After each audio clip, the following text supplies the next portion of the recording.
Okay, so now we will extend the concept of two position synthesis to three position synthesis of slider crank mechanism. Three position કીધેલ છે means હવે આપણે ત્રણ position આપેલી હશે અને એની ઉપરથી ડિફરન્ટ લેન્થ ફાઇન્ડ કરવાની રહેશે. So what will be non two us?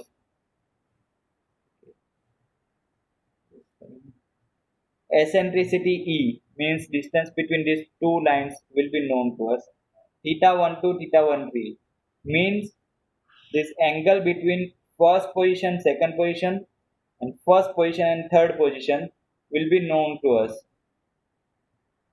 What else will be known? S12, S13 means S12 means distance between first position of slider, second position of slider, and S13 means distance between first position and third position of slider. આટલી વસ્તુ આપણને known હશે. And what will be unknown? Length of crank. આ જે A B1 distance છે તે આપણને નથી ખબર. So now here is the twist. Two position synthesis માં આ length of crank છે તે આપણને ખ્યાલ હતી, known હતી.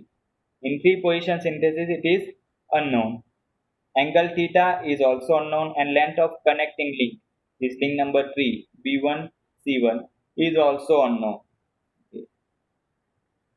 So આ synthesis ક્યારે applicable થશે? જ્યારે મને પિસ્ટન અથવા તો કટિંગ ટૂલ છે તેની પોઝિશન ખ્યાલ હોય કે આટલું ડિસ્ટન્સ મૂવ થવું જોઈએ, આટલો એંગલ કવર કરે તો S12 જેટલું ડિસ્ટન્સ મૂવ થવું જોઈએ, એન્ડ જો આટલો એંગલ કવર કરે તો આટલું S13 જેટલું ડિસ્ટન્સ મૂવ થવું જોઈએ. આ વસ્તુ જ મને ખાલી ખબર હોય, બીજી કોઈ લેન્થ મને નથી ખબર. કે નથી ક્રેન્કની લેન્થ ખબર, નથી કનેક્ટિંગ લિંકની લેન્થ ખબર.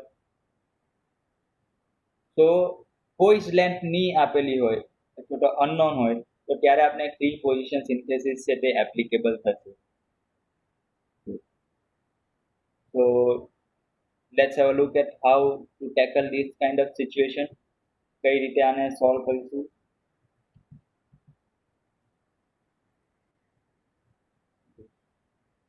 So these are the known things, these are the unknown things, and this is our output. આ વસ્તુ આપણને જોઈએ છે.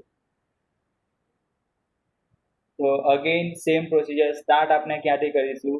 આ eccentricity થી સ્ટાર્ટ કરીશું. And mind well, જે પણ લાઈન ડ્રો કરો તે ફર્સ્ટ કન્સ્ટ્રક્શન લાઈન હશે, મીન્સ લાઇટર શેડમાં તમારે ડ્રો કરવાની રહેશે. દેન આફ્ટર આઉટપુટ આપણે મળી જાય પછી આપણી જે રિક્વાયર્ડ મિકેનિઝમ છે તેને ખાલી હાઇલાઇટ કરવાનો હોય છે. Okay, so first will draw a horizontal line like this, and આ લાઈનથી E જેટલા ડિસ્ટન્સ પર, ઓકે, એસેન્ટ્રિસિટી જેટલા ડિસ્ટન્સ ઉપર will draw another line horizontal, જેની ઉપર આપણું ટૂલ છે તે અથવા તો સ્લાઇડર છે તે મૂવ થતું હશે, like this. Now same procedure as that of two position. આ જે એસેન્ટ્રિસિટી વાળી લાઈન છે એની ઉપર કોઈ પણ પોઈન્ટ પર રેન્ડમલી હું પોઈન્ટ લોકેટ કરું છું, C1 અહીંયા લોકેટ કરેલું છે C1. હવે C1 અને C2 એક વખત લોકેટ કરી દીધું પછી મને C1 અને C2 વચ્ચેનું ડિસ્ટન્સ ખબર છે, it is equal to S12. Okay, so S12 is known two અસ. તો અહીંયાથી S12 જેટલા ડિસ્ટન્સ ઉપર બીજો પોઈન્ટ લોકેટ કરીએ છીએ. This is point C2. હવે C2 પોઈન્ટ છે તે લોકેટ કરી દીધો છે.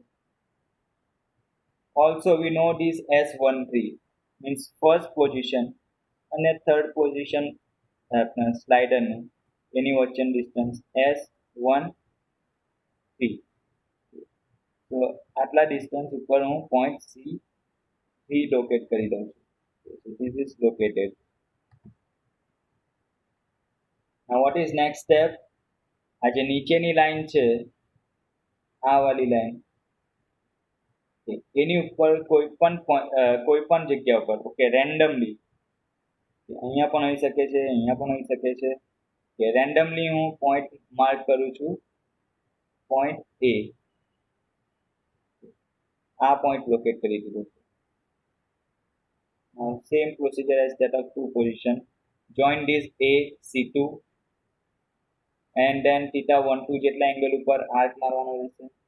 આપણે C2 ડેશ મળશે, then A C3 ને જોઈન કરીશું, theta 13 જેટલા એંગલ ઉપર arc મારીશું. So let's do that. Join this point A and C2. Construction line જ ડ્રો કરવાની રહેશે lighter શેડમાં. A C2 is located. Now from here at the angle of theta 12 જેટલા angle ઉપર આ લાઈનથી theta 12 જેટલા angle ઉપર આપણે લાઈન ડ્રો કરીશું.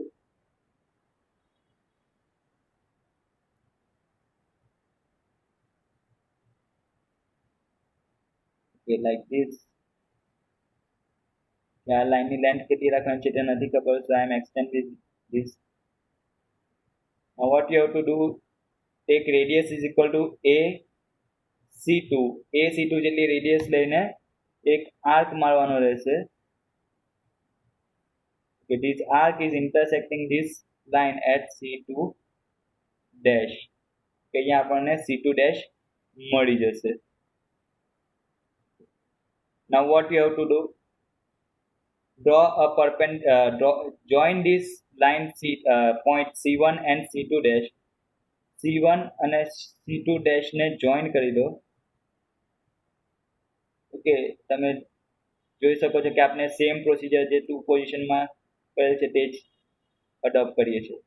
Okay, now C1 C2 dash ને join કરીને next step is to draw a perpendicular bisector to line C1 C2 dash.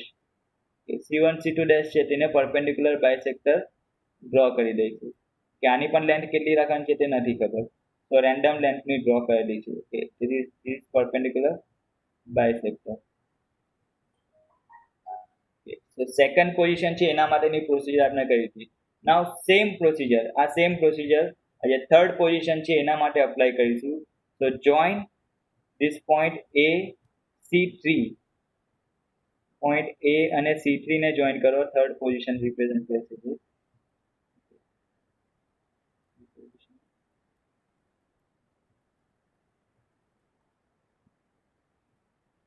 A C3 ને જોઈન કરી દો.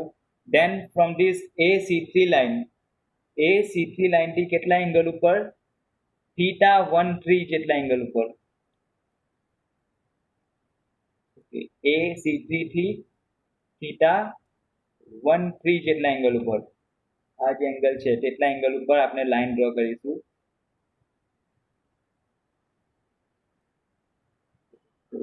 Draw a line with the angle theta 13. આ રીતે line draw કરી દઈશું, જેની લેન્થ કેટલી છે તે નથી ખબર. Now we will take radius is equal to A C3 જેટલી રેડિયસ લઈને એક આર્ક મારીશું. તો આપણે અહીંયા પોઈન્ટ C3 ડેશ મળી જશે. Now what we have to do, join this point C3 dash and C1. C3 dash અને C1 ને જોઈન કરી દો.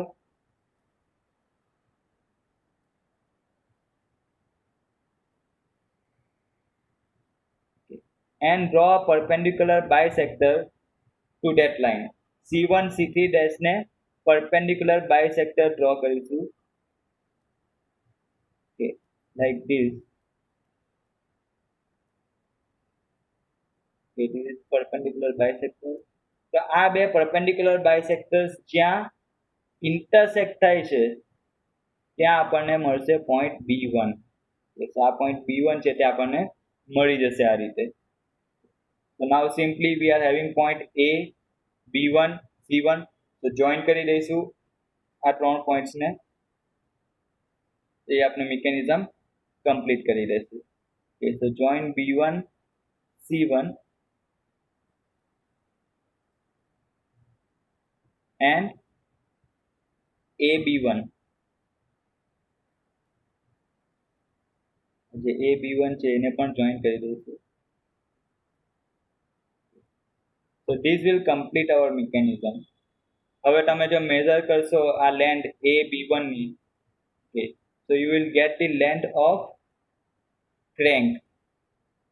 And if you measure the angle of this AB1 line, horizontal the angle measure કરશો, then you will find this angle theta. And scale ની મદદથી B1 C1 ની length measure કરશો, then you will get length of this connecting link. So this is how you have to solve 3-position synthesis of slider crank mechanism using inversion method. Okay. Procedure is same. We are just extending the 2-position synthesis. Okay. એક step વધારે લઈએ છે તો આપણને આ unknown parameters છે તે મળી જશે.